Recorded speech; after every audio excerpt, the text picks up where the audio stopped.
Good morning, evening, hitchhikers. You're listening to AHK42.com, a hitchhiker's guide to 42. I'm your host, Leah Harrison, and welcome to the show. Today's guest will be speaking with Richard Lennie. He is a ufologist from England who hunts UFOs using night vision equipment. After a close encounter in 1980, Richard Lennie's interest in the idea of life on other planets was cemented as he set out searching the night sky for the truth. Richard is still active today and can be found doing the odd talks around the country. You can also find Richard on Facebook under his name, Richard Lennie, and that's with an I-E.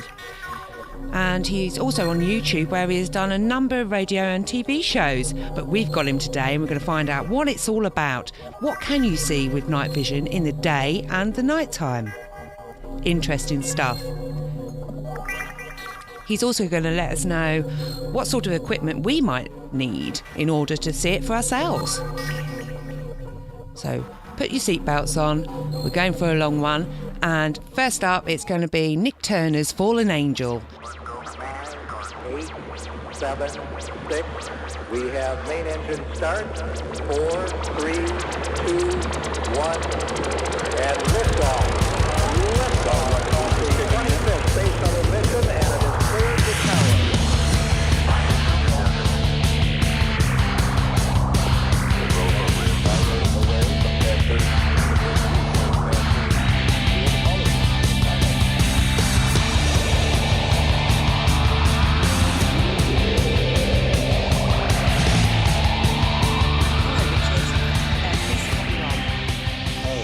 And that was Nick Turner's Fallen Angel. For those who may not be aware of who you are, would you please let us know a bit more about yourself and your interest in the ufology field and the like?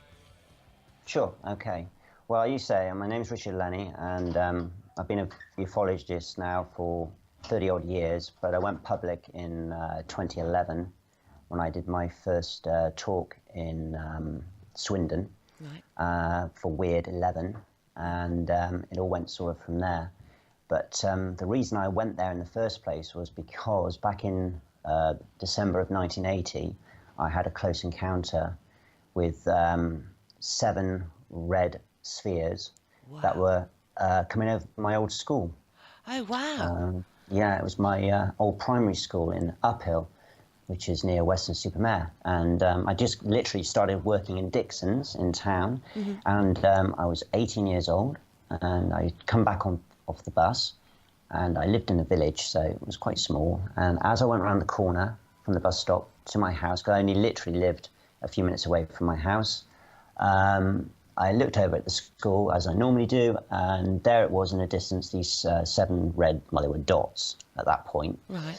And we got a boatyard in Uphill, and they were coming over from the boatyard. So in other words, they were coming from the sea, coming inland. Yeah, I'm with you. And so I stopped to have a look, and I wasn't too sure at this point exactly what I was looking at. I thought, well, they're probably jets, like Harrier jump jets or something, but I noticed that they were red, not white. So I thought, well, perhaps they're going away from us, and they got the red lights at the back. And then all of a sudden I could see these lights getting bigger and bigger and bigger. So I decided to wait to see what would happen. And at this point, a friend of mine came around the corner from his bus, and he said to me, "Rich, what are you looking at?" I said, "Well, look at this." And so I had a witness.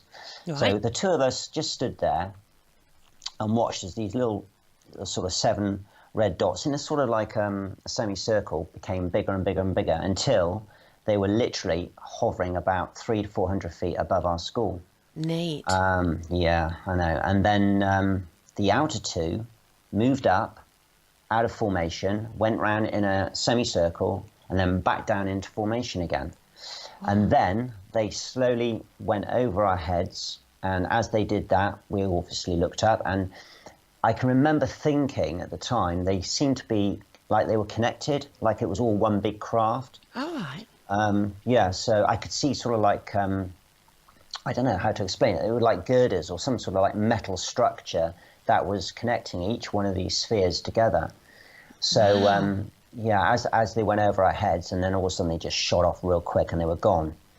Well, I thought no more about it. I went home, but I do remember I lived with my grandparents, and I do remember my nan saying to me, your tea's ruined, Richard, where have you been, sort of thing, do you miss the bus? And I thought, well, I've only been about sort of 10 minutes, so how can I have, but I thought nothing more of it anyway. So this was on, I think it was a Monday, it was the beginning of the week. Well, that Friday, in our local paper, the Western Mercury, there was a write-up in there, and we had an airfield that was active at the time, Western Airfield, where small planes would come and go. And somebody from Locking, which is near where we had our RAF base at the time, said they saw from their back garden one red light flying around on the airfield. Ah, so someone else might have seen it. Well, quite a few people did, but this is the thing, they only saw one. And I said to my nan, this has got to be what my friend Glenn and me saw. I said, this has got to be it. But everyone is reporting only one ball of red light. And they were saying a UFO seen round Western, and all this.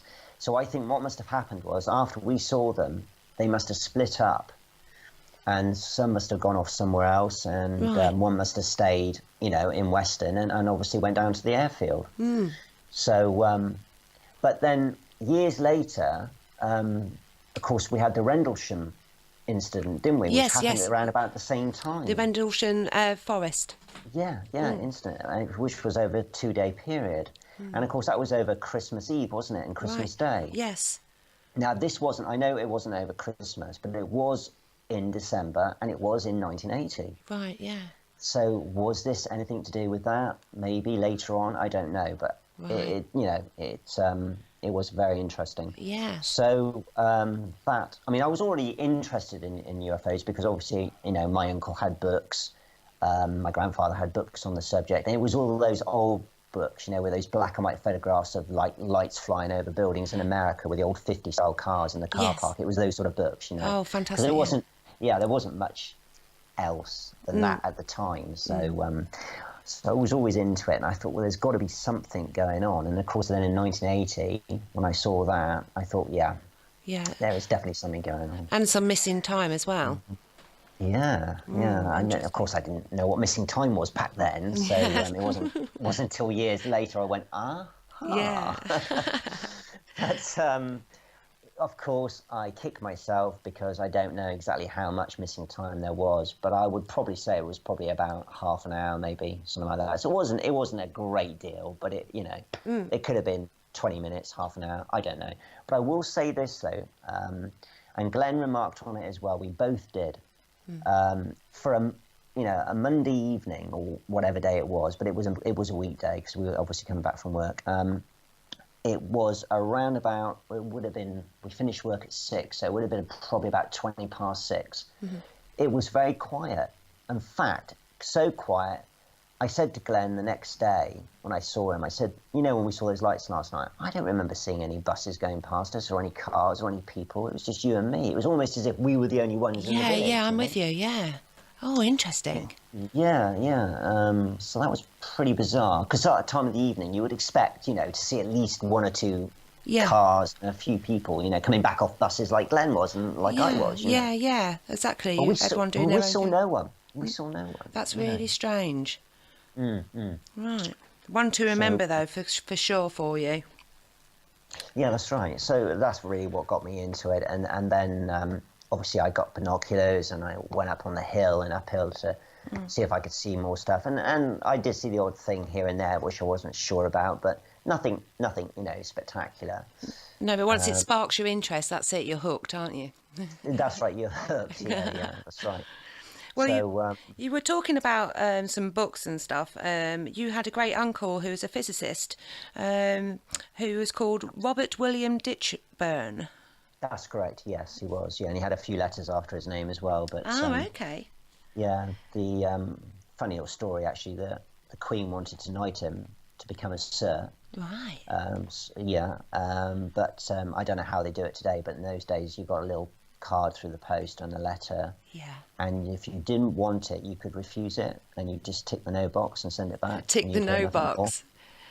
Well, that's what he did. Wow! Oh no! And I said to my nan, I said, well, why the hell did he do that? I mean, that's crazy. And he said, so she said to me, well, Richard, the reason he did it was only one reason, and the reason was this: on his letterhead, you can't have Sir Professor Robert William Ditchburn. Oh, right, okay. You can't have that. So you become Sir Robert William Ditchburn. You lose the professor on your letterhead. You're still a professor, but you lose it on the letterhead. And you said he didn't want that. No. He wanted to be known as Professor on his letterhead. So that's why he did it. I can imagine doing all that hard work to become a professor and then for it to be your title to be removed. It must be a horrifying idea.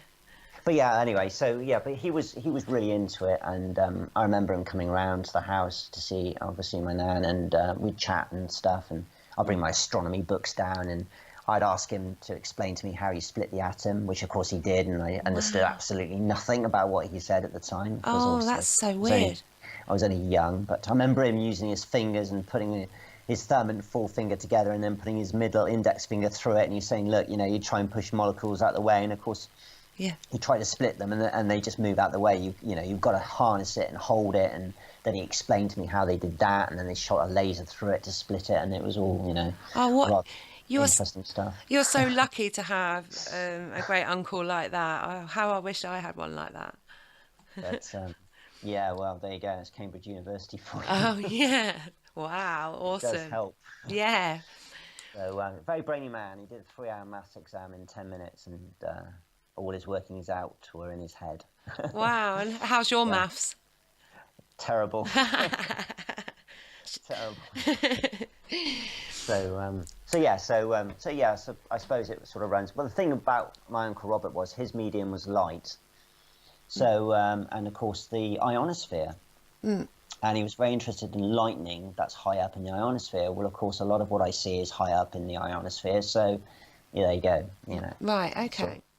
Well, I mean, you never know. It could have just passed down to you and your interest, and then that's why you were looking in the first place, you see. Well, I'm always interested in astronomy, and so was he. So, yeah. So it's the part and parcel of the whole thing. We're going to take a little break, and I'm going to leave you with our sponsors. Don't forget, if you enjoy the show, please like and share, subscribe to our YouTube. We're also can be accessed on iTunes podcasts, and our website is www.ahk42.com, A Hitchhiker's Guide to 42. Thanks, and be back in a bit.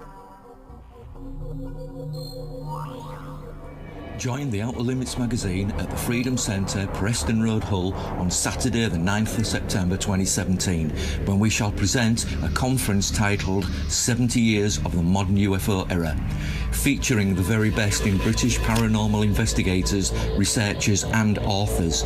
From Hull, Mike Covell will look back at over 70 years of ufology, highlighting some cases going all the way back to 1801. Bridlington's Paul Sinclair with his lecture on the still developing Wilsthorpe Blue Saucer incident. Following our lunch break, Russ Callahan will present a video reappraisal of the last 70 years of ufology. Associate Outer Limits magazine editor Malcolm Robinson presents UFO hotspots from around the world in this new for 2017 presentation. Our headline speaker is Philip Mantle, the former Director of Investigations for Bufora and a former UK representative of MUFON, presenting a review of his almost 40 years of investigations. Don't miss the never-before-seen film of a possible Roswell UFO incident witness, featuring a former US Deputy Sheriff who claims he witnessed bodies at the site. Tickets are only £10 each and available from the Outer Limits magazine website. You can find the link to this on our Outer Limits magazine Facebook page, or simply email theouterlimitsmag@gmail.com to receive the link. All this for only £10 each? What are you waiting for? Don't miss out. Tell your friends too. Come and be informed. Become part of the UK Ghost Hunters family, whether as part of a team or as an individual. As part of the UK Ghost Hunters family, you or your team will be able to benefit from the team's vast knowledge of the field and potentially be part of the show Paranormal Excursion. To submit your application, please visit www.uk-ghosthunters.com or our UK Ghost Hunters Facebook page. Now let's get back to our guest, Richard Lennie. Well, this then got you into Generation Night Vision, I guess. So let's talk about Generation Night Vision. What is seen through the night vision technology that is not seen with the naked eye, Richard? Right. Well, basically, years later than after I had my close encounter, obviously the internet came along. Mm-hmm. And then I started looking on the internet when we got a computer eventually. And I started seeing all these pictures of UFOs. And I was thinking, wow, look at all this, you know. Is this really out there?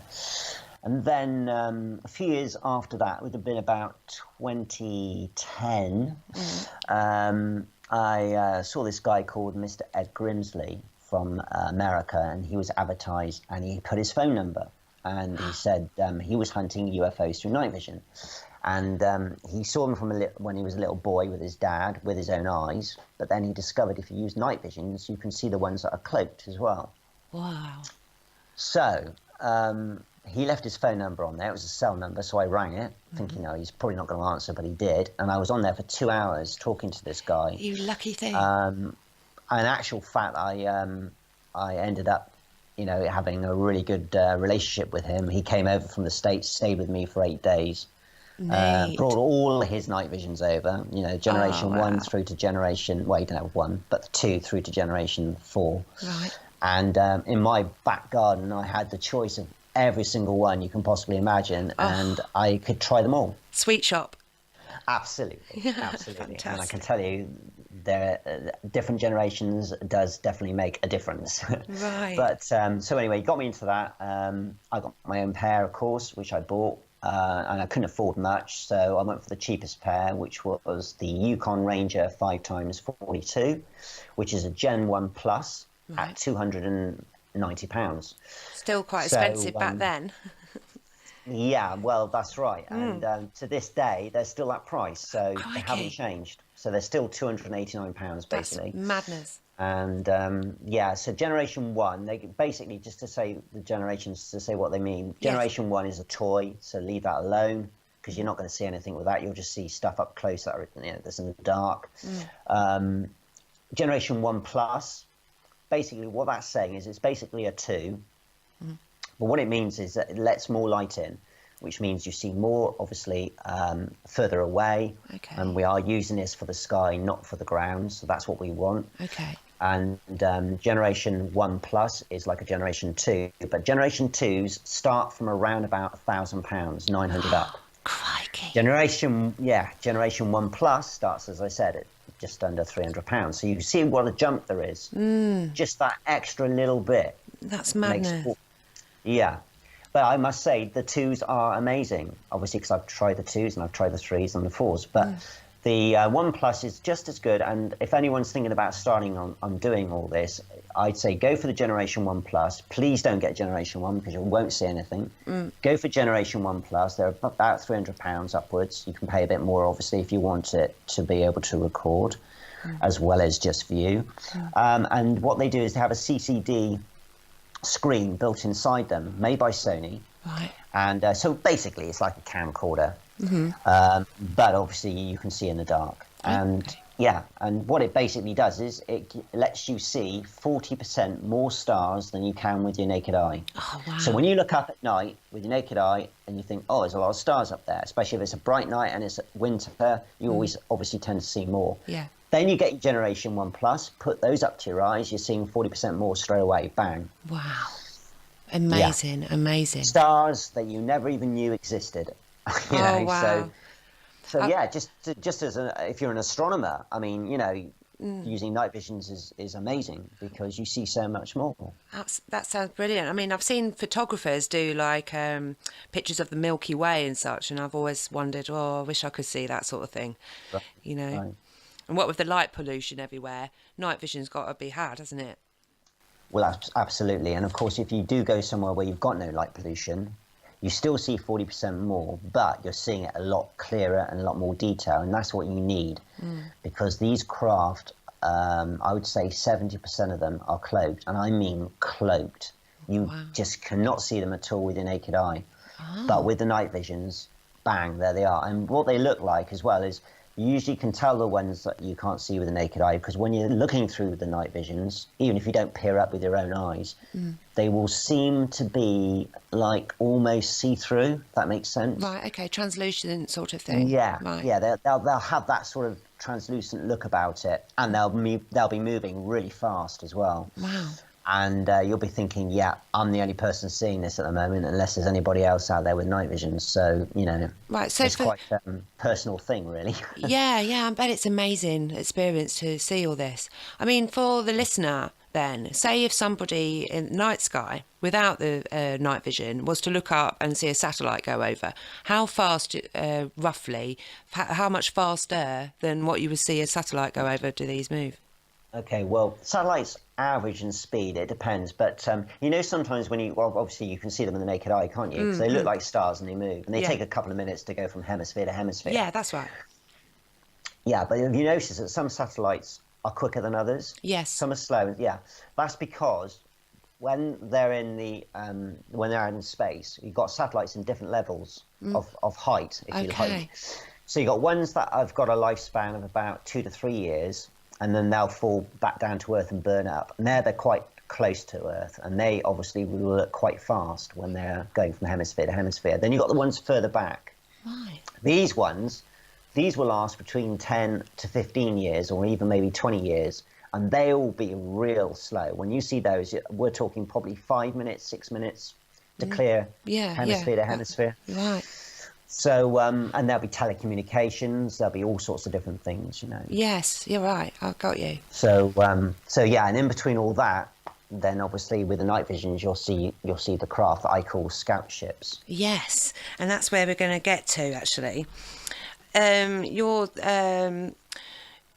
scout ship, you did a talk, about Space Wars, where you talked about scout ships. Can you explain a bit more about that for us? Okay.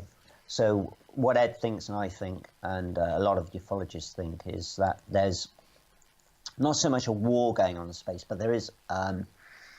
We got craft that come in, and we assume these are intelligently controlled by something else, an ET, intelligence. Then we've got our own space fleet that we use, and basically, if they're ones that we don't like or we don't want them around here, then we basically, like a dogfight, we'll fly over to them and basically warn them to go. And what they do then is they chase them. So what you're seeing through night visions is like a dogfight, but in space rather than in the sky. So yeah. Oh wow, this is it. I'm going to save up now and get some as soon as possible. Ready for at least the warm summer evenings of the UK. When we get you've got to. Yeah. Yeah, they'll actually they'll stop and pretend to be a star for like 20 minutes, half an hour, and then they'll jump out and chase you off, sort of So thing. you double check yourself if you actually saw it or not. Sometimes, I guess. Yeah, you just got to hang on in there and wait for them to move. Sometimes a lot of patience. A long time. Yeah. Well, I tell you, I spent all night in the freezing cold, and from 1 o'clock in the morning to 7 o'clock in the morning, and I had massive discs the size of football fields going over my house. Well, not my house, but it seemed to be because it was so big. Right. Wow. Amazing. Three lots of threes, and I was just waiting there. 25, 30 minutes later, bang, another three. 50 minutes later, bang, another three. Oh wow, amazing. All heading north. I should imagine probably to the North Pole, to the Arctic. Okay, where they're probably going. So once you start seeing them, though, it gives you a little bit more energy to stay there to wait for another one. Yeah, because when you see them, you're thinking, "Hey, I can't wait for the next one," Yeah. and then the next one, and it just gives you the fuel to stay out there. Keeps adrenaline going. I mean, I go in for like 20 minutes, have a coffee and some toast, and I'm back out there again. You never know, you might miss something, something well, I big. probably am. I'm probably missing loads, but there's so much going on up there. You soon see something else. Plasma balls, the size of minis, bouncing around the tops of roofs of houses that you can only see through night vision. Amazing. Please talk about what sort of different kind of shape, craft and things that you've witnessed through these through the night vision. Okay. Let me see now. Spheres. all different all different sizes. So we've got spheres, we've got egg-shaped craft. So you're talking oval, I suppose. Mm-hmm. Then we've got the delta wings, which is the oval craft again, but with a tail, which is the delta wing. Okay. Triangle craft, which is very rare. Hardly ever see those. Really? Yeah. And then there's these other ones which it's hard to explain them. They're almost like an L-shaped craft. Oh, okay. Yeah. Like, well, okay, let's say like a boomerang, but not quite that sort of shape, if you know what I mean. It's Not sort quite of rounded? Yeah. And those things, they fly. They're so quick. Wow. Yeah, because you were asking about the speed of the satellites and the difference. Well, a speed of a satellite is roughly 17,500 miles an hour. And these things are doing, God knows, 4 or 5 times that. Blimey. Yeah. So do you video... In fact, Go on. I will quickly tell you this because I've only ever seen it once. Yeah.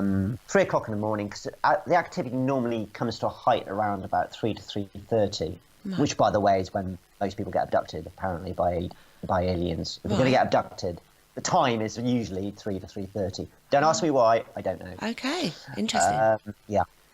The chances are that's the time it's going to be. Right. But it was 3 o'clock in the morning. I know that because I checked the time. And I don't know, as night vision's going across the sky, nothing going on. It was quite a quiet night, actually. I was thinking about calling it at night as well, because 3 in the morning I was thinking, I've had enough. Then all of a sudden, I saw what looks like a star, because through these night visions, they just like stars to begin with. Right. And it was going vertical. It was going up. And I'm thinking, what's this? What's going on here? So I just stood there and watched it, and it kept on going up. And then all of a sudden it would stop. Now, I knew now I had to stay there because it looked just like a star. Right. If I move these night visions now, I'm going to lose this forever. Right. I'm just not going to find it again. Because until it does something else, I'm not going to know where it's going to be. Yeah. So I just stood there and I just was very still. And then I suppose about 2 to 3 minutes later, another sphere came out of it, but it just popped out part of it. And then it went back in again. Right. And he did this 3 times. So you had 1.5 spheres, bang, 1 sphere, 1.5 sphere, bang, 1 sphere, and then for the 3rd time. And I thought, right, what's he going to do next? And then all of a sudden, a beam of light came out of it, and it went straight out, right across space. Wow. So we had a sphere with a line coming out. I mean, this is in space, okay? So I can't tell you how wide or how long this beam of light was, but boy, it was long. Wow. And then it stopped. So we've got a sphere, beam of light, shining all the time, and it stopped. Then it slowly moves back in to the sphere again. Right. While it's doing this, you still got the 1.5 spheres. You've got the 1.5 sphere and then the beam coming out. Then the beam goes back into the half a sphere. The half a sphere goes back into the 1 sphere, and then you just got that. Wow. Amazing. And then about a minute later, the thing just shoots off like the Enterprise. Wow. Wow, amazing. So, lucky thing. Yeah, and then 10 seconds later, a flash of light. So I think what happened there was we had a craft preparing for and going into light speed. Yes. And the beam of light going out was moving the molecules. Wow. So it could travel faster than the speed of light. Yeah. Amazing. And that's how it does it. So it moves the beam out. That moves the particles aside. Whoa, off we go. Yeah, amazing. Oh, crikey. Do you ever record your sightings that you see? No, because I didn't have any facility to be able to do it. Oh, okay. Got you. So, of course, I know how to do it now, but, of course, back then, Yeah, I'm with you. I see. Right. But other people started buying night visions with built-in recorders, and then obviously they were putting them on their memory sticks and then bunging them up on YouTube. And Right. I've got people doing it for me. You see, I don't need to do it now because I can go out in the back garden, see the stuff, come back in, and then I got 3 or 4 people sending me stuff from Germany, Brazil, and Egypt. Wow. And So, do people actually I don't need to. do people actually end up recording the same actual thing on the exact same night sometimes? That's happened a couple of times. Yeah. That's amazing. That's really interesting. That has happened. So So that was that. I mean, you know, stuff's going on there all the time. You'll get nights where you won't see anything, by the way. Right. I say to people, it's like fishing. You know, Yeah. you can go out there for a week even and see nothing, and that's happened to me. A whole week, nothing. You're thinking, really? Yeah. And then bang, you know, you're seeing 27 craft in a matter of 2 hours. So you're getting rewarded for your patience. Yeah, absolutely. But as I said, the higher the generation, the more light is let into the night visions, which means not only do you see further out into space, but also what you see further out into space is better detailed. Right. So that means then you are seeing the craft virtually as they look. Wow, fantastic. So, that's really neat. That's really neat. So as we're talking about that, actually, if somebody wants to see for themselves, what would you suggest a cheap setup would be, and then maybe a more expensive one? So I would say as a starter, the Yukon Ranger 5x42 at £289, and that's Generation 1 Plus. You get them from the UK, so no import tax. That's with case, everything. Right. It takes 4 AA batteries. Well, that's handy. And you've got, with that, 10 hours of viewing, 7 hours if you use the infrared. Now, a lot of people do ask me this, Rich, do you have the infrared on? Do you have the infrared off? Do you need the infrared on? And I say to them, no, you don't. Right. Sometimes, if you've got the infrared on, it does help, but 9 times out of 10, no, you don't need them. Okay. Okay. And then and then the more expensive pair, which is a pair I'm going to probably get in this summer, which is Armasight, ARMASIGHT, and they're 5x zoom. So you've got a zoom on these, which is even better still, and they are Generation 2. Right. And they are just shy of £2,000, and that's on the UK as well. Oh, right. Okay. Blimey, it can get some expensive kit then. What do you Well, yeah. What do you think about, actually, I haven't spoke to you about this yet, about the laser pens that are infrared, I think they are, or they... Yeah. You get some laser pens that you can shine, it's like I think it's white light or something that you can shine up and... Yeah, the ones you need for doing the, well, they use them for astronomy to point to stars. That's right, yeah. When they're doing talks on. Thank you. Yeah, they're green. Oh, right. And yeah, and I bought one because they obviously have different ranges. You know, in a straight line, they can go anything up to 70 miles. Wow. In a straight line, yeah, Wow. I know. Mine goes up to 36 miles. Wow. So I could hit Bristol. Oh, from quite. Western-super-Mare. And that's another thing to mention. Do not shine them at aircraft, meaning ones that we know about. Right. Quite right. You can get in big trouble. I used to use them. When I used to see UFOs through my night visions, I used to fire my laser up, and they sometimes power up for you. Yeah. And if you flash 3 times, they'll flash 3 times back. They'll copy it. So that's intelligence response. That's like, you can't doubt that one, can you? Yes. Well, I've had that. I've got the intelligence response, so I don't need to do it anymore. Yeah, exactly. So you're lucky. You're the I lucky just put them one. away now. This is why I so had to have you on, Richard, because I want everyone else to be able to see what you see and join in. I think it's great. I think it's not only fantastic, but it's also fun to be doing. If you're in a group, 2 or 3 people, and they all get to see them, that's cool too. The only trouble is you need 3 night visions, unless you get a TV screen linked up. Right, okay, you can do that then. That's good. Yeah, you can do that. So that wherever you point your night visions, they can see it on the monitor. Oh, cool. That's really neat. Yeah, I know a lot of people that do that actually, and then what they do is they put their camcorder to the TV screen and they record what they're viewing. Ah, that's a good way around it. If that makes sense. Yeah, it's like linking up, so it's a good way round Yeah. it to record the footage.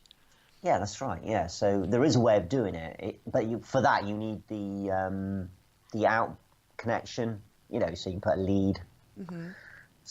So basically, what you see through the night visions goes down the lead, then into your TV, and then record the TV with your. And then just get camcorder up on a tripod, pointing at the TV screen, and away you go. Yeah, nice one. Well, It seems to be that in America you can buy different generations, but you can't over here in the UK. Have you ever got any ideas Yeah. why that is? Well, I asked Ed about that because he's obviously been American, and he said he doesn't know, but he said it's probably because the more generation you go for, the better quality everything you see, and of course they don't want you to see it. So anything over generation 2+ in the UK is illegal. Yeah. But I said to him, but you can get it in America. Yeah.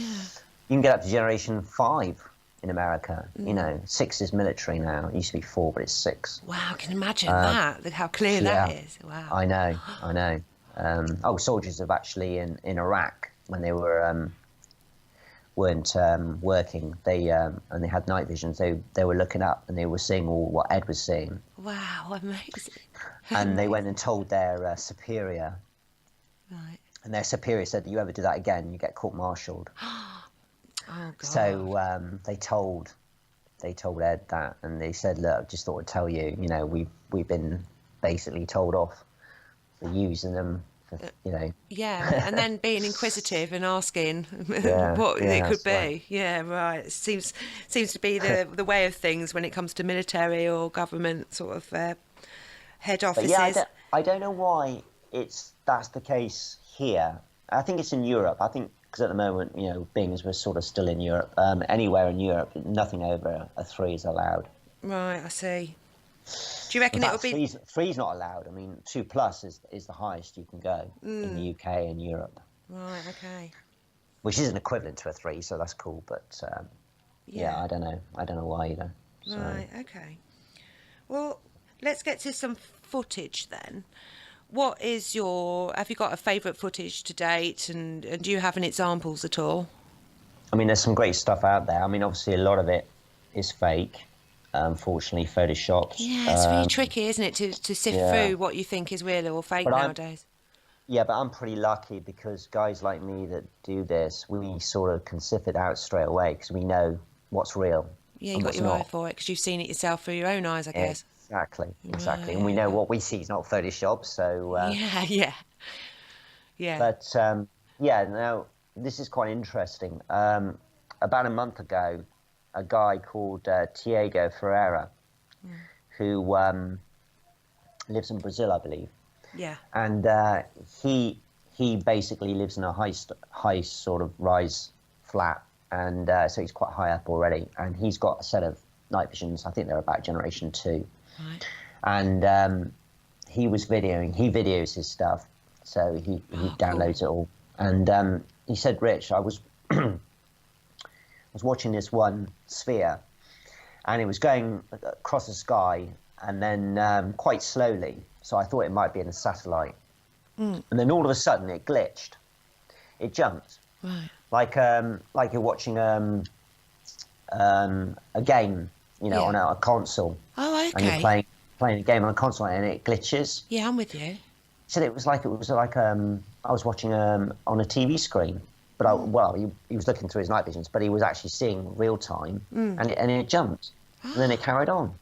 Whoa. So how can something that's probably the size of a tanker, just literally glitch like that, you know? Yeah, bizarre. And then carry on. Yeah. And anyway, a few weeks later, Lou UFO caught the same thing. Right. A UFO that glitched. Oh. So it's 2 guys that have seen it now. And I'm going to link these videos. If you can give me the links to them, I'll link them up so that the audience can have a look when they listen about which ones you're on about. Yeah, Tiago calls it glitch and Lou calls it jumped UFO. So you just got to Google that and it'll come up. Yeah, okay. But that's really bizarre.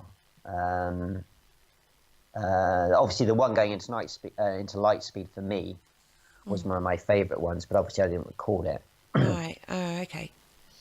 So, but one of my favourite recordings, I would say, probably was one where there was a whole squadron of UFOs, about 20, 30 of them coming over. What? Yeah, about 2:33 in the morning. Right, okay. Amazing. And Lou UFO's got that on his site as well. Oh, cool. I'll have to check that out. So I've seen it, but he's recorded it. So. Oh, fantastic. It must be good because you know, if somebody was to see anything and they haven't recorded it, and then to see it online and go, wow, that you can get to watch it back again.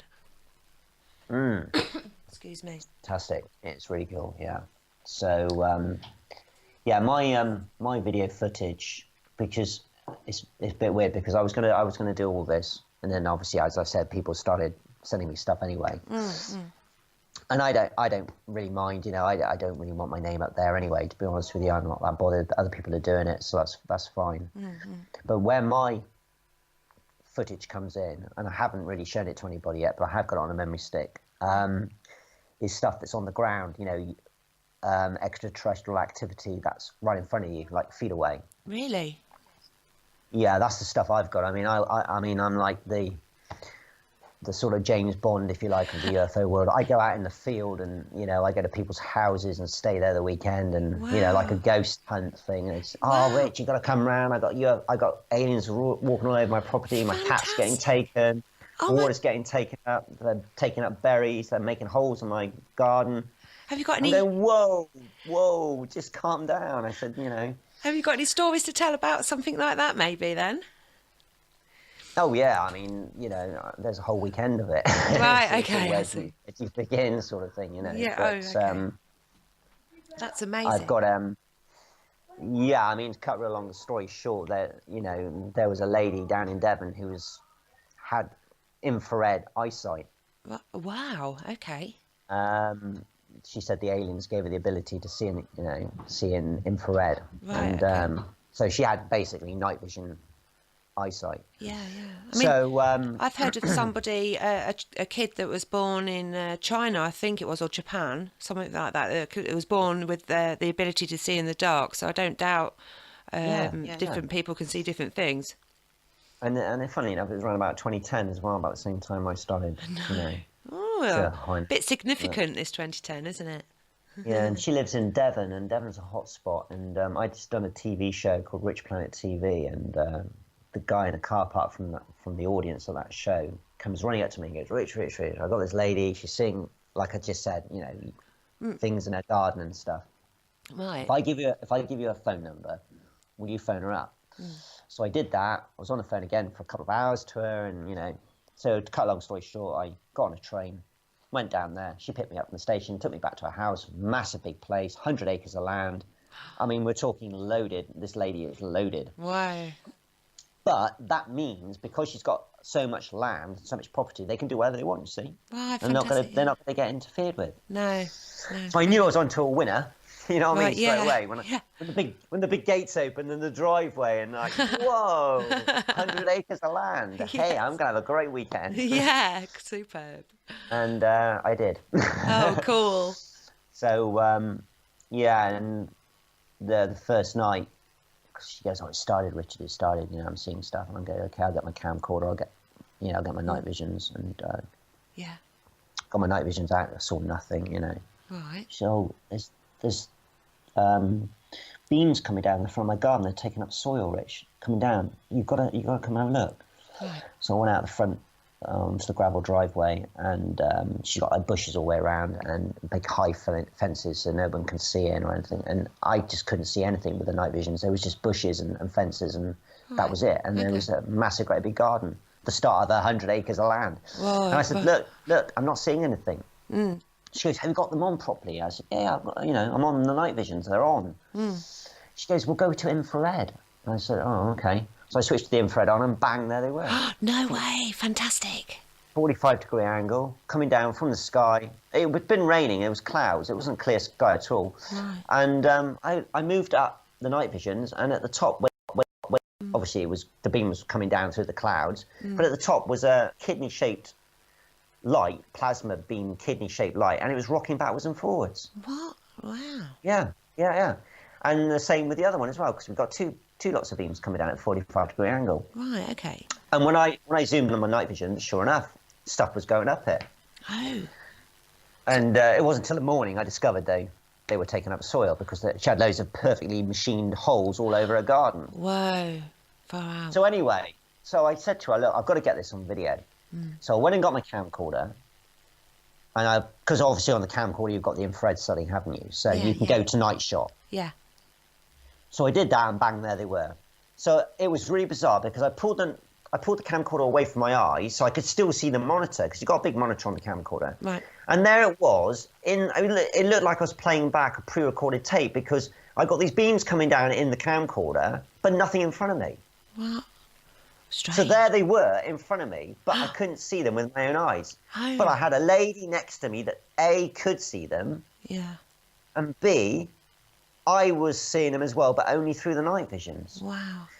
Then I put the night visions back up to my face so she couldn't see what was going on. And then all of a sudden, she goes, Richard, they're starting to move around the back of the property. And it was something like our War of the Worlds, you know. And I said, yeah, I know, I can see it. So you can hear a voice saying, Richard, they're moving, and you can see they're moving.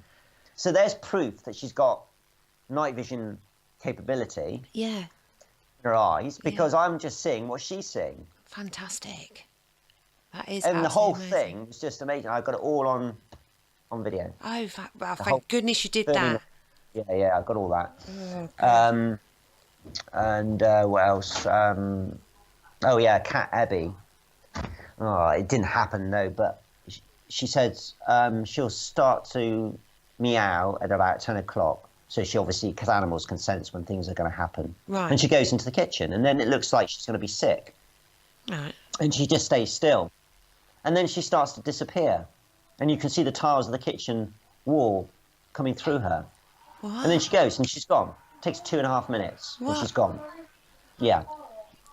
That's And crazy. then 2 hours later, the cat's outside meowing, wanting to come in, because there's no cat flat. Yeah. Cat's never been ill. Cat's 7, got a shiny black coat. So she's saying that what she thinks is happening is they're taking her and doing stuff there or whatever, and then dropping her back down later on. Right. But also looking after her as well, Oh. and making sure she's okay. Yeah. But they right. do that. They do look after animals. Right. Oh, I see. They love them. Oh, They that's love them. interesting. They're like farmers. Yeah, I mean, you know what, Lou? I think's happening. I think what's going on is they're basically checking everything. They're checking our soil, the water, the berries, our animals. They're making sure, even us, they're taking us. They're making sure that we're looking after the planet. Right. Yeah. I think that's what's going on. I think they're just making sure that we're not messing about with it, you know? Okay. I think personally, that's what I think's going on here. Yeah. They're like guardians, if you like, you know, if that makes sense Yes, to you. of course it does. Yeah, of course. I mean, what do you make sense of then when people are talking about? Because I know there's lots of different views about visitors that have visited people that are either good or evil, as they call it, if you can say that, evil, because then you're talking. Sure. You're talking holy then, and I don't really want to go there. But No. what if you've got a good and evil, say for argument's sake? Why do you think that some are having bad experiences then? People talk about there was horrific abduction case, say. Well, we've got 2 things going on here. One, they're either lying, or 2, when I say lying, but they think they've been taken, but they don't realise they're lying. They're just, you know, something else is going on, and they think they've been taken when they're not. Right. Or, because they've got other issues and other things going on. Or they are being taken, but like with everything, where there's good, there's bad, the yin and yang. I think, you know, we have got, because obviously, like I said to you, with the craft up in space, there are certain ET. I know this for a fact. There are certain ETs that they don't want in our Earth's atmosphere. They don't want it anywhere near us, Right. and they're pushing them back out. Right. And that's what we've got the scout ships up there for. Now, these guys are coming through every now and again. They're getting through the loophole. They're coming down to Earth, and they're taking people. Right, got you. And these are the ones that are having the bad experiences. Right, I see. That's what I think's going on. So Yeah. you've got a bit of both going on there. You've got some that are genuinely being taken and not having a good time. And then you've got others that think they're being taken, but they've got issues and something else is going on. Yeah. But, yeah, I do agree with that. I think, you know, some people are having a bad time about it because of the fact that the ones that are taking them aren't very nice, I'm afraid. Right, I hear you. So, Yeah. on with going back to the scout ships then, what's your thoughts on people talking about a secret space program and possibly having back-engineered craft and Yeah. such like that? That's what that is. That's what the that stuff is. that we've Right. got. Yeah, Right, that's got what you. we've got. Got you. and then they come. Basically, what's going on there is to get these pilots. What they're doing is they're grooming them. So what they do is they go to like Top Gun pilots. Top Gun pilots have got a shelf life of so many years, and then that's it. Okay. So what they do then after that is the ones that have got either a really good homestead and there's nothing going on, they got no home problems, no troubles there. They'll take them to one side and say, look, you know, do you want to take your career further? We have another job for you. And then they basically groom them for that. And then off they go. Wow, fantastic. Wouldn't it be wonderful to actually, I guess it might be a pretty lonely place, but sometimes I often wonder what it would be like to actually be able to go and experience all that. Oh, yeah, well, that's all right. And of course, people say to me, well, where do they go? How long do they stay up there for? When do they come back down? So, well, I don't know about that, but, you know, they do come back down. Yeah. And this is when you see craft coming down. Yeah. And sometimes they'll go into the water because most UFOs go into the water anyway. They're submersibles. Yeah. And a lot of them go on through to the moon. So you've got the ISS between the Earth and the moon, and this is why you're seeing so much stuff on the live feed. Yeah, you know. that's actually something I wanted to touch on, actually, is recently, I mean, it's been in the papers, like the main newspapers, right? Sometimes it's been on the television about ISS, Ustream, live feed, right? And if no one's actually seen that, it's literally NASA on the ISS have got some cameras up and you can actually go and see it either in HD, well, they call it HD, but it's a lot better than the other one. And then you've got the normal feed, and you can actually see the Earth spinning. You can actually watch when they're docking the Soyuz or any other projects they've got going on. Sometimes you get to see inside, don't you, Richard? You do, that's right. They show you the astronauts right inside. Yeah. You can see all sorts of stuff going on. And then occasionally you'll see, oh, what's that? and you see a sphere just fly past. Yeah, and this is it. Or or you'll see something else, which it looks like something out of Star Trek or something, and then it'll cut camera and it'll just literally go, current camera not in use. Yeah, because please wait. For the listeners' sake, sometimes if they haven't actually seen these live videos, when it goes past a certain area of the Earth, then the satellite feed Wi-Fi or something goes down, does it? And then it goes into. Yeah. Could you explain a bit about that? Yeah, that's right. So it's called line of sight. So basically, that's basically it. So that's why every now and again the cameras switch. They'll go off completely for a couple of minutes and then they'll come back on again. Because what's happening is they're waiting for the uplink. Because the signal takes, obviously, a while to reach the other end and come back up again. And while that's going on, then they basically either switch to another camera if they're able to, or they'll just wait. Yeah. But what we're saying is, but it's not like that, because as soon as you see an unidentified object, they'll do it every time without fail. So it's more than a coincidence, or they'll go to a test card where you've just got like those bars. Yeah. And I mean, what's all that about? Because they record. Well, Ustream, when you allow it, when you set it up that way, it will record and save all of the live footage. So if you go through, and if you were to look through the previous footage, you've got usually a regular cut off time, so it'll be like 5 hours video, say, and then you'll see how many times it cuts off, usually about, if it depends which one you're looking at, but you will see there's a pattern there of it going off online and offline with both cameras. What we're talking about here, isn't it, Richard, that sometimes it will go off after it should be on, so it's definitely been turned off. Or there's been. And if you get two UFOs, one that comes by and then another one comes by in 2 minutes' time, they'll do another cut off in 2 minutes' time. And they don't explain it, do they? They just say nothing about it. No. But if you go back over the old footage from the past, and it's still on YouTube, when they very first started, and we're talking, let's see now, 1994, 1995, when a lot of stuff was going on.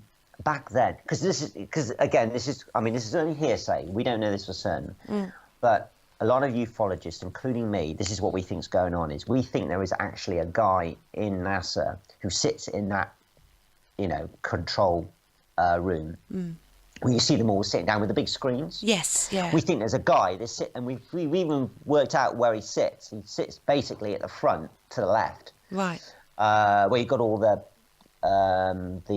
Apollo mission emblems going around the wall. Okay. He sits near one of those, and his job is solely to censor anything that comes up on the screen. But the thing is, he has to have toilet breaks and he has to have lunch break. Yeah, And that's when you get it. we've sussed this out. So I had a guy literally who didn't work, and all he did was sit at home all day and record 24/7, 365. Seriously, Right. And he basically worked it out, and I think he's right. Yeah. That if he's on a toilet break or he's on a lunch break, Yeah. and then they see a UFO, then obviously the cameras don't switch off. No, I mean, at the end of the day, he's human too, but thank goodness for this guy who records it. Yeah, but going back to 1994, 1995, they never had this guy. So what they used to do, and they obviously were a little bit more naive back then as well. So basically, they would zoom in on it and they'd follow it. Of course, they wouldn't do that now. No, of course not. They'll just switch it off or go to a different camera, different Yeah. view. But if you check back on the old stuff, like 1994, 1995, when they first started producing live footage from space, Yeah. you will see that when they saw stuff, they would actually literally zoom in on it, and they would follow it. They would follow these spheres, and you could even hear them talking, Right. saying, "What's that?" You know, Yeah. and they'll zoom in. Is it space debris? Is it? What is it? Yeah. And you can hear them chatting, asking questions. Yeah. But of course, you won't get that now. No, unfortunately not. It's very. I mean, sometimes they don't even let you hear them talking on missions that they're doing, do they? No, they won't, and a lot of it's in code anyway. Yeah. But if you happen to be on the ISF's live feed and it happens to just go into nighttime, they'll go into night vision, because what they'll do is if there's a thunderstorm below, they'll show it. So A, you've got night vision switched on because they're going to show you the thunderstorm. B, what happens in a thunderstorm? You get more spheres because they harness the electricity. C, you get a lovely display of UFOs flying around in the ionosphere of Earth, and it's a wonderful display. Yeah, fantastic. But of course, now they don't do that anymore. No. But they used to years ago, and the footage is still there. Right. It's still on YouTube. Yeah, and someone's always going to be recording now. Of course. But that's what I think is going on. They're still doing it now to this day, but they've got their own cameras that we don't see. Yeah. They've got their real high-res ones that we're not allowed to see. No, I mean, they also take some really fantastic photography, don't they, of, what with the eclipses and things like that. I mean, and you can actually see stars beyond the Earth's atmosphere, can't you, on these HD images? And yet they're saying, oh, no, the sun's too bright, you can't see it with these cameras, so tough luck.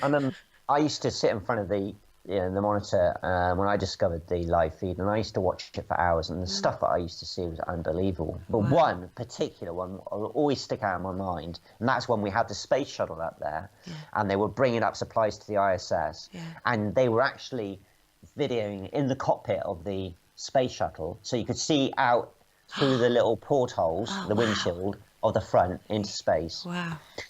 And you saw this triangle craft fly right over the space shuttle. What? Yeah. Oh, amazing. Yeah, right over it. And it reminded me of that movie, Armageddon. Yeah, right. I see. So I was able to wind it back because obviously they have them on pre-recorded, don't they, after a while? And so I wound it back and I got the still of it and I clicked on my printer and I got a hard copy of it. Oh, brilliant. Oh, well done. So I got a hard copy of this triangle craft. You can see the wing of the triangle craft from the outside of the space shuttle going over the top of it. Oh, brilliant. Wow. Good job you thought of actually getting a print of it. Yeah, and it's a colour print as well. Oh, and cool. I've lost it. I don't know where it's gone, but I know I have it in the house somewhere. Oh, no, at least it's in the house. That's good, Yeah, though. no, I've got it. Cool. Somewhere. But yeah. I mean, with the technology today, if you can watch this on Ustream on your phone even. By an app, obviously, but what with the possibilities that you've got now to screen capture what you're looking at as a video as well. Well, yeah, we got guys. See, this is a great thing about today with cell phones is everyone's got cell phones, which means everyone's got high-res cameras. If you see something in the sky, they pull their phone out and bang, they've got it, you know, which is what people are doing. They're sending me stuff from all over the world with their phones, you know, and that. Yeah, that's a really cool thing to have people do that and send you stuff. So it must be really interesting. Yeah, it's brilliant. And then what I'll do is I'll check it up and I'll see if anyone else has seen it in the area and try and see if we can work out what it was, you know. Oh, it's really cool you do that. Well, yeah, if I can. Yeah, I mean, you must be super busy, especially if you're getting footage sent to you all the time. Your email must be hot. Yeah, I get video and still photos and all sorts of stuff sent to me, you know, and most of it is genuine. You know, most of it is pretty much 90% of it is pretty much genuine. Yeah. Yeah, I take it you're not on dial-up. Good job, isn't it, nowadays? Yeah, that's right. And with ISS as well, though, we've got NASA's got SOHO, which is SOHO, Solar Heliospheric Observatory. Am I saying that right? That's right. That's right. Yeah. And that's to do with ESA as well, is it? Yes. Yeah. Yeah. This is basically to observe the sun's solar activity and the solar weather. And what it does basically is what it's for is to basically give us the information. So we can basically work out within the next, 48 hours or 72 hours or whatever, whether we need to shield anything up, if we need to power anything up, if we need to put our grids up to full power. Because if we get a solar storm that's really bad from the sun, then it can affect your computer, your cell phone, everything. Yeah, it can all just be turned off, can't it, as well? Yeah, so you'd think the best thing to do would be to switch everything off, wouldn't you? But no, what they do is the electric grid, they'll whack it straight up full power. Oh, God. And then that protects it. That protects everything. Right, okay. But they haven't been actually updated, have they, the grids, for a long while either, have they? They haven't. No, they haven't, no. But what's happening with this SOHO telescope is it's picking up UFOs as well. Yes. So because there's basically for the listener, there's basically a picture of the sun, but take the sun for example. They've put a black sort of picture in front of the sun, so you don't actually see the brightness of the actual sun itself. It's the rays around the sun that you're viewing. Is that right? And then yeah, basically, yeah. And then you can actually, do you not see planets passing and things like that, can't you? Yeah, because you've got that, because you've got the shield in the middle hiding the sun, you're able to see what's going on at the edges. And then obviously everything else out further than that. And you see comets, flying into the sun, because obviously the sun's got a very, very powerful gravitational pull. Yeah. So it pulls basically everything towards it. But then you've got something the size of the Earth, or twice the size of the Earth, that just goes do straight across it, stops, and then carries on. Yeah, exactly.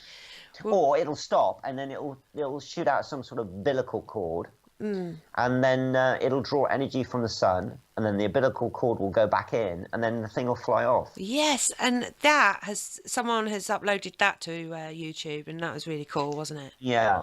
And Ed Grimsey said to me, "Look, Richard, the sun is being maintained." And I said, right, what does that mean? And he said, well, somebody's looking after it, And basically what the sun is, it's like a petrol station to these craft. They're going in. I'm talking about the big motherships now. Yeah. The deep space humongous craft. Things that are many times the size of the Earth. Or, I mean, it's hard for us to even contemplate. Yes, yeah. And these things, they get their energy from our sun. So there's two things going on here. I think they're using it as a petrol station, if you like, to power up their cells. But we also think it's a possibility that the sun could be a Stargate. Yeah. Well, there's been we don't know. It's only hearsay. We're just saying, it's a possibility. It could be a Stargate. They're using it to get through to a different dimension. Yeah. I mean, there's lots of people that try and show this theory of the Stargate. I mean, there's lots of people who study just SOHO on its own, don't they? Well, they do, yeah, that's right. And as I say, I've dabbled into it a little bit. I've tried to figure out what's going on, and yeah, I think it's pretty much a safe bet. Yeah, because we've seen craft. I mean, we have actually seen craft come out of the sun. Yeah, and you've got some wonderful and then fly off. I mean, like with with a blaze of flames behind it, you know. Yeah, because Soho saves loads of images from of the pictures that it's taken, and you can go and look through all of the archives, can't you? And then it gives you the option to display them as a animated GIF, putting them all together, so it actually looks like a video piece for so many seconds, doesn't it? That's right. And so you can actually see them moving in and out and moving all over the place. But that you've got some pictures that it's undeniable a 3D object. It really does look like a 3D object. You've got like the shadows from behind. It can't be a pixel. It's not just a square or anything like that, or anomaly with the camera. You can actually see shapes and details on these things, can't you? Oh yeah, I mean, you know, you can see all sorts of stuff. I mean, even sometimes you can see like little windows, you know, and he's got some sort of like cockpit or something on the top of it. Yeah, it's amazing. And every now and again you'll see like a blank square where it's just black, where they've obviously taken something out. Yeah, because they're really good at that, aren't they? They've censored it, yeah. But if you get there quick enough, I've got another guy who just literally does nothing, like you said, but just monitors this. Yeah. And so he gets it before they can censor it. Yeah, before they re-uploaded the new one. Yeah, that's right. Quick, replace that one. So that's pretty cool. Yeah. And so the bottom line is you got craft flying around in the ionosphere, which is ours, but also you've got craft that's coming from outside the Earth's atmosphere trying to get in, which is not ours. Yeah. You've definitely got bases or something going on the dark side of the moon, or they call the far side of the moon, and you've got stuff going on the near side as well. That's been confirmed.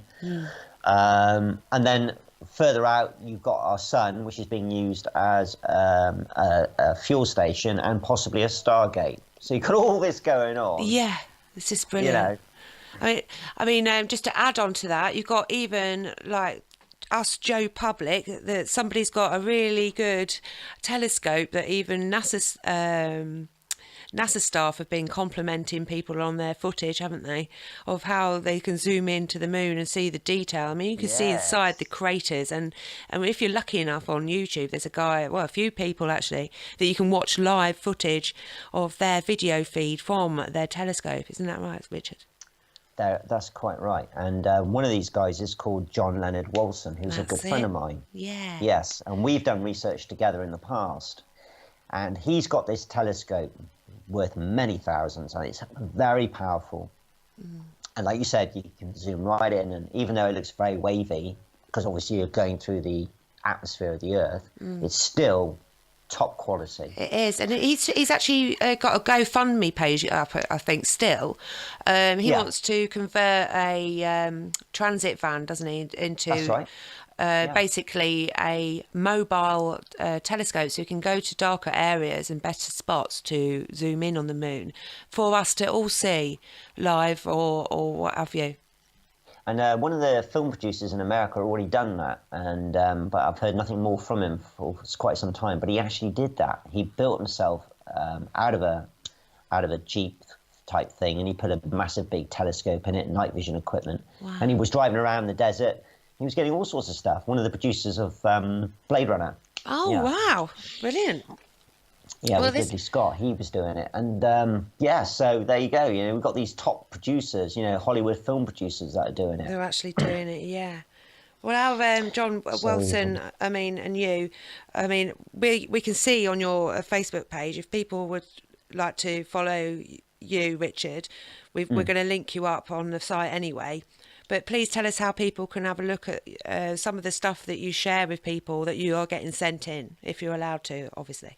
Yeah, of course. Well, what I at the moment is I'm just putting it all on my Facebook page, which is Richard Lennie, Lennie, and then ufologist in brackets. But I am going to be starting a YouTube page very shortly. It's up there already, but I haven't put anything on there yet. Right, okay. I'll be obviously subscribing to that because... yeah, and it's Richard Lennie. It's just Richard Lennie, ufologist again. It's like the same. Okay, cool. Well, I really thank you for your time today, Richard. It's been fascinating talking to you. Good. And if we ever see any updates from the listeners that they've got some kit, then I'll definitely get you to have a look. Of course. Before I go, just to explain, anybody wants to see these UFOs like now, and they haven't got any money to be able to go out and buy night visions, Right, yeah. if they've got a camcorder, all you've got to do is go into your local Dixon's or photographic shop in town and ask for a UV filter, and they cost about £12 to £15. Right. And as long as you've got a screw thread lens on the end of your camcorder, because you're going to need that to screw the filter on, you Right. can do it. Oh, wow. And then what you do then is obviously we're talking about daytime here, not nighttime. So what you do then is you put the camcorder to night shot, as if you're videoing at nighttime, Yeah. but you're not. You're videoing in daytime. So you go to night shot, go to infinity on your zoom. So zoom out as far as you can to infinity, and then just pan the skies, Wow. and you will see a sphere. I can guarantee within 5 minutes you'll see one, and then just watch it, see what it does. Oh, you're And you can great. record it as well. Yeah, At the even same- better. And then put it on YouTube, please. And then you put it on YouTube. Share with There they are. everybody. Brilliant, great.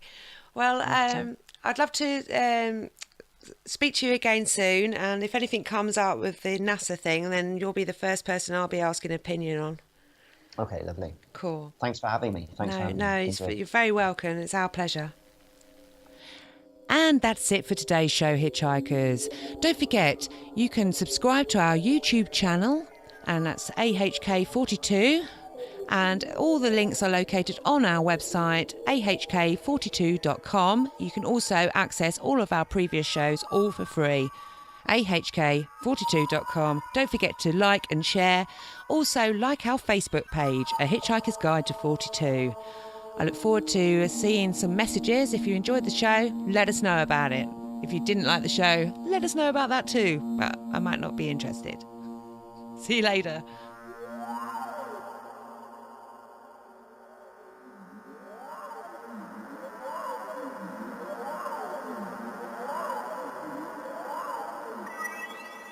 Mm-hmm.